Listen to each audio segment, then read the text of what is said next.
Hello friends, आप सभी का स्वागत है हमारे official YouTube channel the English Arabic में। दोस्तों, इन दिनों हम टेंस के ऊपर जो सवाल बनते हैं वही सीरीज कंटिन्यू कर रहे हैं। जैसा कि पिछले 2 सेशन में हमने प्रेजेंट टेंस से संबंधित क्वेश्चंस पर कवर किया था। Present tense means present indefinite, present continuous, present perfect और प्रेजेंट परफेक्ट कॉन्टिन्यूअस से संबंधित क्वेश्चन हमने किया था, तथा पास्ट टेंस का एक सीरीज भी हमने किया था। दोस्तों, पिछले बार क्वेश्चन के फॉर्म्स एरर फाइंडिंग के रूप में था और इस टाइम हम फिल इन द ब्लैंक्स के रूप में क्वेश्चन आपके सामने प्रस्तुत कर रहे हैं, टेंस से संबंधित और पर्टिकुलरली पास्ट टेंस से संबंधित। आइए स्टार्ट करते हैं। क्वेश्चन के साथ साथ मैं आपको रूल एक्सप्लेन करूंगा और उस रूल को आपको याद रखना है और उस रूल को लेकर अभ्यास करना है, क्योंकि रूल मेन होते हैं और उस रूल पर ही सवाल आधारित होते हैं। रूल एक है, सवाल कई हो सकते हैं। तो मैं हर क्वेश्चन के पीछे जो भी रूल्स हैं वो एक्सप्लेन करूंगा। आपको उस रूल को याद करना है तथा उस रूल के आधार पर और भी सवालों का अभ्यास करना है। आइए देखते हैं। First question, when I enter the room they dash. Sentence को कंप्लीट करने के लिए आपके लिए एक वर्ब दिया गया है, इट।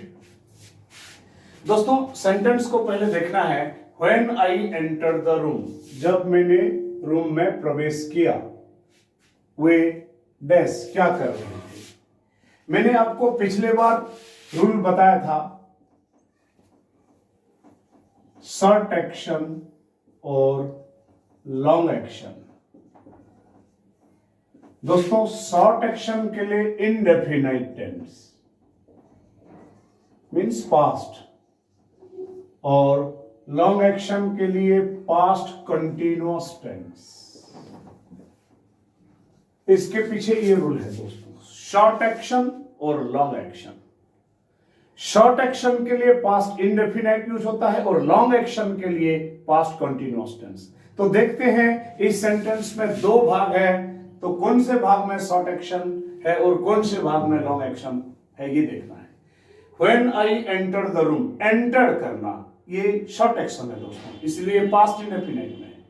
लेकिन वाक्य का जो सेंस है यह ये बता रहा है कि जब हम रूम में जब मैं प्रवेश किया तो वे खा रहे थे, अर्थात उनका खाना पहले से चल रहा था। ये लॉन्ग एक्शन को डिनोट कर रहा है। इसीलिए दोस्तों यहां पर आंसर हो जाएगा दे है, तो दे वेर ईटिंग हो जाएगा दोस्तों, they were eating. Long action, this is short action enter and were eating long action. Come to next question. When the teacher came, the students dash. जब शिक्षक क्लास में आए तो बच्चे खड़े हो गए। यहां पर दोनों ही शॉर्ट एक्शन होंगे दोस्तों, क्योंकि टीचर का क्लास में आना ये भी एक शॉर्ट एक्शन है। तो बच्चे खड़े हो रहे थे, नहीं, लॉन्ग एक्शन की जरूरत नहीं है, शॉर्ट एक्शन की जरूरत है।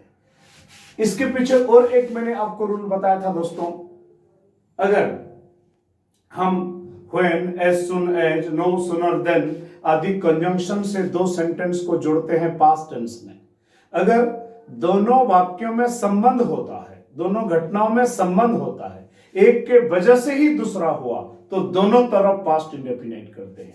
ध्यान रखें, आपको मैं रूल डायग्राम के माध्यम से समझाया था। जब हम किसी भी कंजंक्शन से 2 सेंटेंस को कनेक्ट करते हैं,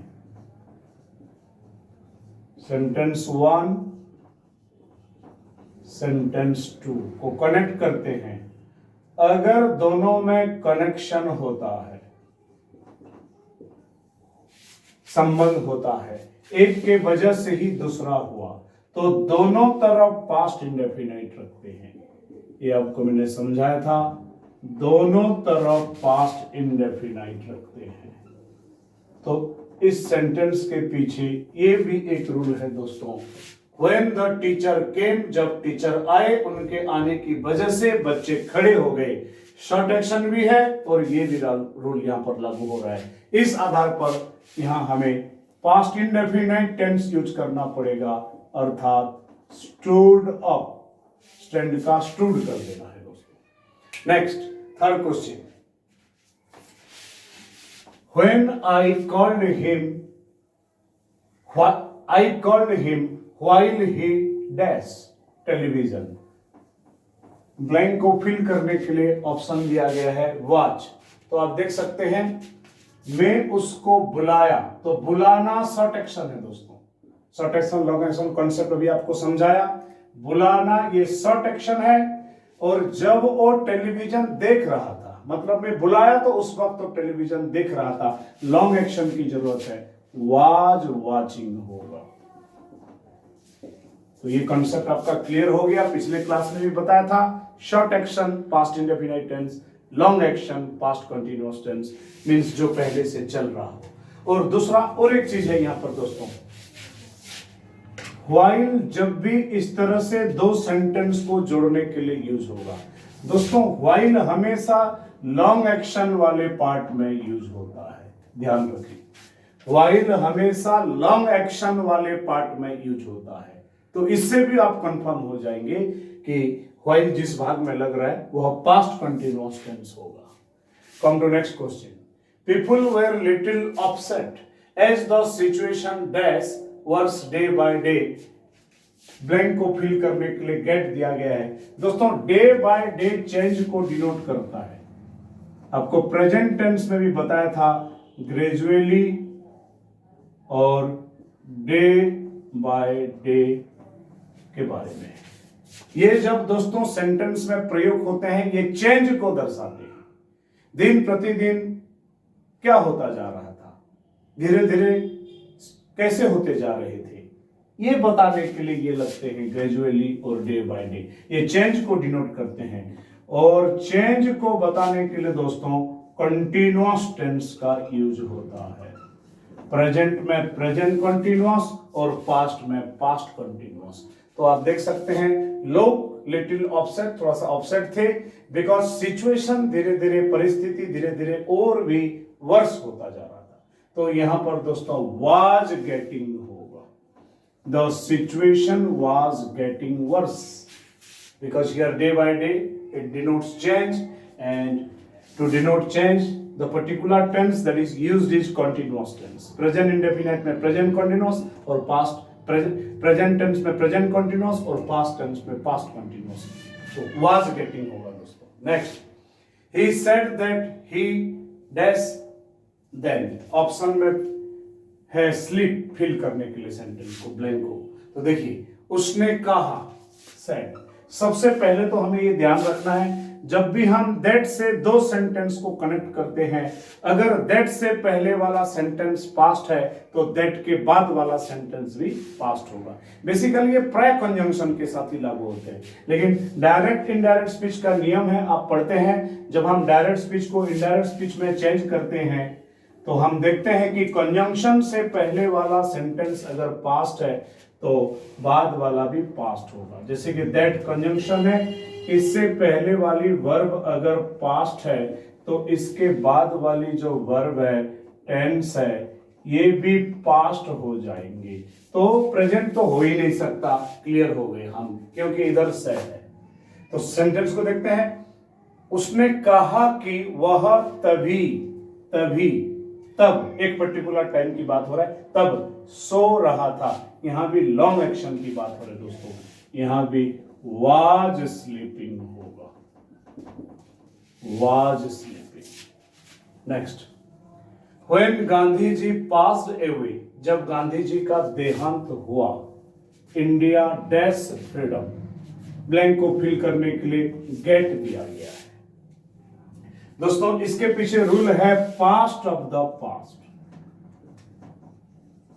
देखिए, पास्ट ऑफ द पास्ट, ये जो पास्ट है इसके लिए पास्ट इंडेफिनाइट टेंस, और जो अतीत का भी अतीत, पास्ट ऑफ द पास्ट, इसके लिए पास्ट परफेक्ट टेंस। आप समझ पा रहे होंगे, मैंने लिखा पास्ट ऑफ द पास्ट, अतीत का भी अतीत। जो पास्ट है उसके लिए पास्ट इंडेफिनाइट, और जो पास्ट ऑफ द पास्ट है, पास्ट ऑफ द पास्ट, अतीत का भी अतीत, उसके लिए पास्ट परफेक्ट। देखते हैं सेंटेंस को। When Gandhi ji passed away, Gandhi ji passed away in 1948, so this is past, ये अतीत है। But there is a sentence, और भी एक सेंटेंस है जो उसका भी अतीत को दर्शा रहा है। जब गांधी जी का देहांत हुआ, भारत को स्वतंत्रता प्राप्त हो चुका था, तो आप क्या करेंगे, देखेंगे, क्योंकि ये 1948 में हुआ और उससे पहले 1947 में यह हो चुका था, तो यहां पर पास्ट ऑफ द पास्ट है। तो केवल जो पास्ट है, अतीत है, उसके लिए पास्ट इंडेफिनिट, अर्थात this is the past. Gandhi ji past है, ये पास्ट है। एंड इसका भी पास्ट है, इंडिया हैड गॉट फ्रीडम। तो पास्ट परफेक्ट टेंस यूज होगा दोस्तों यहां पर। Next, he behaves as if he dash everything. Blank को फिल करने के लिए नो दिया गया है दोस्तों। ये सब्जंक्टिव मोड का क्वेश्चन है। जब हम एज इफ और एज दो से दो सेंटेंस को कनेक्ट करते हैं, तो बाद वाला जो सेंटेंस होता है, बाद वाला सेंटेंस, वो अक्सर इमेजिनरी होता है, हमेशा नहीं पर अक्सर। ध्यान रखें, जब एज इफ और एज दो से हम दो सेंटेंस को जोड़ते हैं, बाद वाला सेंटेंस अक्सर इमेजिनरी होता है, काल्पनिक होता है। तब हम क्या करते हैं, जो काल्पनिक इमेजिनरी सेंटेंस, वहां हम जो वर्ब होती है वो वर्ब पास्ट टेंस में यूज होती है। और पास्ट टेंस में भी हमें देखना पड़ेगा सिचुएशन को। जैसे कि क्या सिचुएशन है, मान लीजिए आप एज इफ और एज दो से दो सेंटेंस को जोड़ रहे हैं या कहीं जोड़ा गया है। अगर पहले वाला सेंटेंस प्रेजेंट टेंस में हो, प्रेजेंट टेंस मतलब किसी भी प्रेजेंट टेंस में, प्रेजेंट इंडेफिनाइट हो, प्रेजेंट कंटीन्यूअस हो, प्रेजेंट परफेक्ट हो, पहले वाला सेंटेंस एज इफ और एज दो से पहले वाला सेंटेंस प्रेजेंट टेंस में हो, मतलब present indefinite, present continuous, present perfect, किसी में भी हो, बाद वाला सेंटेंस पास्ट इंडेफिनाइट हो जाएगा। बाद वाला सेंटेंस पास्ट इंडेफिनाइट हो जाएगा अगर इमेजिनरी है तो। अगर एज इफ और एज दो से आप दो वाक्य को जोड़ रहे हो, बाद वाला सेंटेंस इमेजिनरी है, तो पहले वाला प्रेजेंट टेंस में है, तो बाद वाला past indefinite. Okay, rule number 1। Rule number 2 है, पहले वाला अगर पास्ट में है, इनसे एज इफ और एज दो से पहले वाला वाक्य अगर पास्ट में है, तो बाद वाला वाक्य पास्ट परफेक्ट हो जाएगा। दो रूल हो गए, और भी एक रूल है तीसरा इनसे संबंधित, वो भी मैं एक्सप्लेन करूंगा। तो पहले वाला प्रेजेंट है तो बाद वाला पास्ट इंडेफिनाइट, पहले वाला पास्ट है तो बाद वाला पास्ट परफेक्ट, जब दो सेंटेंस एज इफ और एज दो से कनेक्ट हुए होंगे। लेकिन तब वाक्य इमेजिनरी होना चाहिए। जैसे कि देख लीजिए इस सेंटेंस में, ही बिहेव्स, वो ऐसा बिहेव करता है जैसे कि मानो सब कुछ जानता हो। ऑब्वियसली ये एक इमेजिनरी सेंटेंस है, सब्जंक्टिव मोड में है, वो सब कुछ नहीं जानता है पर ऐसा व्यवहार करता है कि जैसे सब कुछ जानता हो। तो ऐसे सिचुएशन में दोस्तों हमें एज इफ से बाद वाला जो सेंटेंस है उसको पास्ट इंडेफिनाइट बनाना है, अर्थात यहां ये जो नो है ये न्यू हो जाएगा, ये न्यू हो जाएगा। देखिए अगला sentence, he feels as if he dash headaches. ये रूल नंबर 3 में आएगा दोस्तों। रूल नंबर 3 को भी मैं एक्सप्लेन कर देता हूं।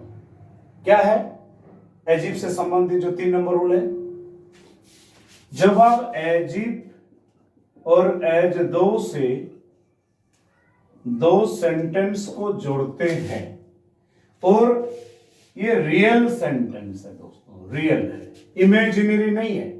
एज इफ और एज दो से आप दो सेंटेंस को जोड़ रहे हो और दोनों सेंटेंस रियल है, सच है, ट्रू है,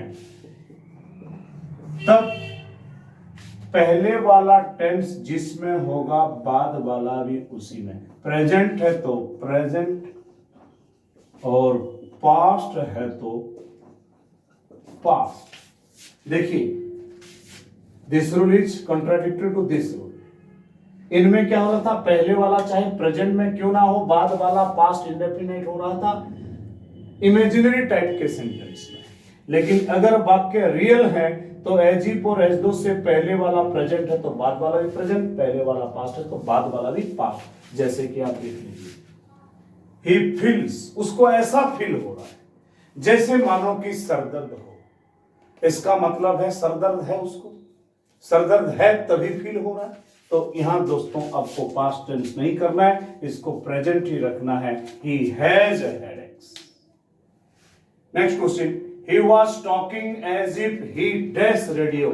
जैसे कि मैंने अभी आपको एज इफ और एज दो से संबंधित वाक्य बता रहा था, इमेजिनरी टाइप का। एक तो हो गया वो ऐसे व्यवहार दिखाता है जैसे मानो कि सब कुछ जानता हो, इमेजिनरी था, इसीलिए हम नो को न्यू बनाए और पहले वाला प्रेजेंट टेंस है, बाद वाला पास्ट इंडेफिनिट हो गया। और दूसरे सेंटेंस में हमने प्रेजेंट रखा क्योंकि ये रियल सेंटेंस है, ट्रू सेंटेंस है। थर्ड में देखिए ही वॉज टॉकिंग, वो ऐसे बात कर रहा था जैसे मानो कि रेडियो का आविष्कार किया। रेडियो का आविष्कार तो उसने नहीं किया, रेडियो का आविष्कार तो मार्कोनी ने किया, लेकिन हम यहाँ पर इमेजिनरी टाइप का सेंटेंस बना रहे हैं। यहाँ हम देख रहे हैं कि बाद वाला जो पहले वाला जो सेंटेंस है ये पास्ट टेंस में है, तो यहाँ एज इफ के बाद वाला सेंटेंस पास्ट परफेक्ट होगा दोस्तों, अर्थात हैड इन्वेंटेड होगा, had invented. Next question, it was the third time I dash there. Rule है दोस्तों, it was the first time, it was the second time, it was the third time के बाद जो भी सेंटेंस आते हैं उनमें पास्ट परफेक्ट टेंस यूज होता है। जिस प्रकार प्रेजेंट टेंस में मैंने आपको बताया था, it is the first time, it is the second time, it is the third time के बाद प्रेजेंट परफेक्ट टेंस होता है। Similarly it was the first time, it was the second time, it was the third time के बाद past perfect tense होगा। यहां पर option में बी दिया है दोस्तों, और बी का पास्ट परफेक्ट टेंस होता है हैड बीन। तो आप देख रहे हैं टेंस एक कितना इंपॉर्टेंट पार्ट है। ऐसा कोई भी एग्जाम्स नहीं है दोस्तों जहां पर टेंस से आधारित सवाल नहीं आते होंगे। आपको टेंस पर विशेष ध्यान देना चाहिए और सवालों का अभ्यास करना चाहिए। ये बहुत इंपॉर्टेंट क्वेश्चंस है। उम्मीद करता हूं कि आपके कॉन्सेप्ट्स काफी हद तक क्लियर हो गए होंगे पास्ट टेंस में वर्ब के प्रयोग को लेकर। आज के सेशन में इतना है दोस्तों। अगले सेशन में हम पास्ट टेंस से संबंधित और क्वेश्चन लेकर आपके सामने आएंगे। Thank you for watching, all the best.